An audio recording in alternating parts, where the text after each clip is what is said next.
Que Deus abençoe a todos no nome do Senhor Jesus.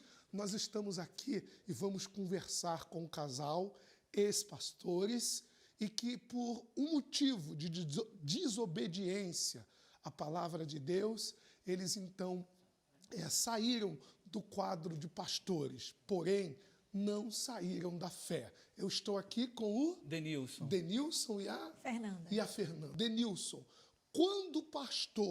quando você era pastor na Igreja Universal do Reino de Deus, você ensinava sobre o sacrifício? Sim, bispo, porque o sacrifício ele já nasce dentro da gente desde o momento que nós nos tornamos membro.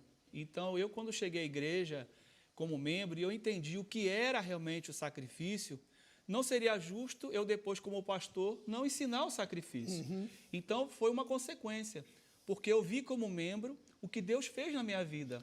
O Denilson, ex-pastor Denilson, como é que era a tua vida antes de você chegar até a Igreja Universal? Era uma vida muito conturbada, bispo, porque a minha família, né, todos serviam aos encostos.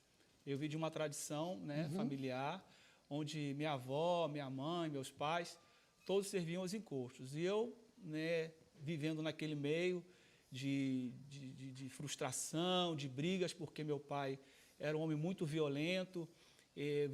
Fui criado dentro de um lar agressivo, onde meu pai batia muito na minha mãe. Era um lar muito, muito destruído. Tanto que o casamento dos meus pais duraram muito pouco. Eles se separaram, fui conviver com a minha avó, foi com ela que fui criada praticamente.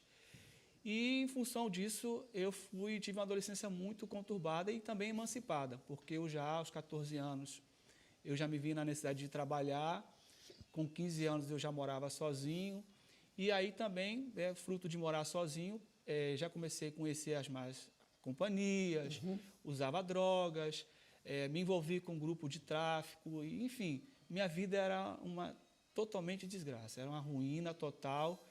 E foi através de uma pessoa que eu conheci, né, uma namorada que eu tive, que a mãe dela frequentava a Igreja Universal nessa época. E ela falou que eu só iria à igreja se namorasse a filha dela. E eu, por ironia, falei, eu vou, mas não fui pela igreja, fui porque eu queria ter o compromisso com ela. Só que, por final, eu não fiquei com ela, continuei na igreja, me converti, né? E, a partir daí, as coisas começaram a mudar. E eu lembro que, uma ironia, né, que eu era novo na fé ainda, quando eu tinha chegado na Igreja Universal, e também, por coincidência, estava começando a Fogueira Santa de Israel. E nesse já meio tempo, que eu já estava frequentando a igreja, já estava fazendo minhas correntes de libertação, em pouco tempo, eu já comecei a ver o fruto dessa fé. E em pouco tempo que eu já estava na igreja, já tinha conseguido um trabalho, já tinha comprado um carro. E a pessoa que me levou na igreja, quando eu levantei para fazer o sacrifício, ela me segurou no braço, dizendo, você sabe o que você está fazendo? Eu falei, sei. Falei, não, você é louco? Eu falei, não, eu tenho certeza. Porque ela achava que aquilo ali era uma emoção da minha parte. E não, eu tinha certeza. Eu tinha entendido perfeitamente que eu falei, poxa, meu Deus, se em tão pouco tempo na igreja, o Senhor me deu essa condição, eu cheguei doente, endemoniado, enfermo, sem uma perspectiva de vida, sem nada. E hoje, em tão pouco tempo, eu já tenho um trabalho, tenho um bom emprego, consegui comprar meu carro, tenho paz. Agora, depois que você foi levantado a pastor, você viveu o dia a dia dos bastidores da igreja, no meio de pastores. Hoje, você não é mais pastor, você é um ex-pastor, mas hoje, você continua participando da Fogueira Santa? Não só participando, mas como sacrificando. Ah, é? Sacrificando. O que você tem hoje? Hoje eu tenho duas empresas. Duas empresas. Tenho um pet shop, temos uma empresa, uma clínica. Hoje eu tenho minha casa própria, tenho 2 automóveis, agora acabei de adquirir um 0, fruto da campanha de Israel também. Ah, é? Domingo nós sacrificamos no altar e hoje eu estou com o meu carro importado aqui, 0 quilômetro, na garagem da igreja. Ah, é? Você como viveu o dia a dia? Quantos anos de pastor você teve? Eu vivi 16 anos. 16 anos de pastor. Então você conheceu mesmo, você viveu conosco 16 anos. Se de fato e de verdade houvesse uma intenção pessoal com relação à Fogueira Santa, você seria uma das pessoas que não participaria. Não é verdade? Com certeza. Inclusive, isso foi uma das coisas, porque quando eu sacrificava, as pessoas me criticavam. E eu falava, mas é com eles e Deus. Eu estou fazendo a minha parte.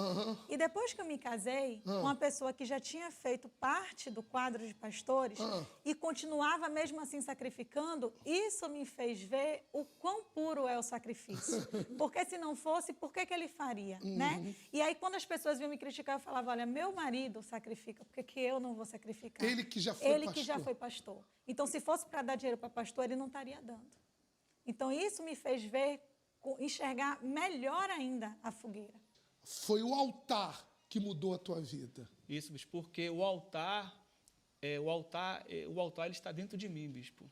Então, quando a gente tem um altar dentro da gente, a gente tem essa necessidade do sacrifício, porque o altar ele pede sacrifício. E sem o sacrifício eu não sou nada. E a base do sacrifício que eu vivo, que eu respiro, que eu caminho, que eu sonho, os meus sonhos, meus projetos, minhas orações, todas elas não teriam sentido se não fosse o fruto do sacrifício. Então, hoje, tudo que nós temos, tudo, meu casamento, quando eu oro, eu só agradeço a Deus. O que você diz aos ex-pastores que estão nos ouvindo agora, assistindo essa programação? Bispo, porque eu digo a esses ex-pastores que eu entendo perfeitamente o que você está passando, né, porque eu já estive nessa posição, estou nessa posição de ex-pastor, mas quando a gente confia em Deus, quando a gente não olha para o homem, a gente nunca tem que olhar para o homem, porque o homem é falho, mas Deus não falha. E quando a gente coloca a nossa confiança em Deus, quando a gente quando nós temos um encontro verdadeiro com Deus, então Deus não falha. Então, a vocês, pastor, eu quero dedicar o meu testemunho a você, dizer que assim como eu conquistei, assim como Deus tem me abençoado, você não tem que buscar outro altar. O altar é esse, o altar que está dentro de você. Você não tem que buscar outro altar, porque o altar da Igreja Universal, não estou levantando bandeira de igreja, mas foi nesse altar que eu aprendi a viver a fé. Foi esse altar que me acolheu, foi esse altar que me abraçou, foram esses pastores que tiveram a paciência, o amor, o carinho para me escutar. Então, o meu altar é esse, é nesse altar que eu sacrifício. E é esse conselho que eu dou para você. Sacrifique. Se você sacrificar, sua vida também vai mudar.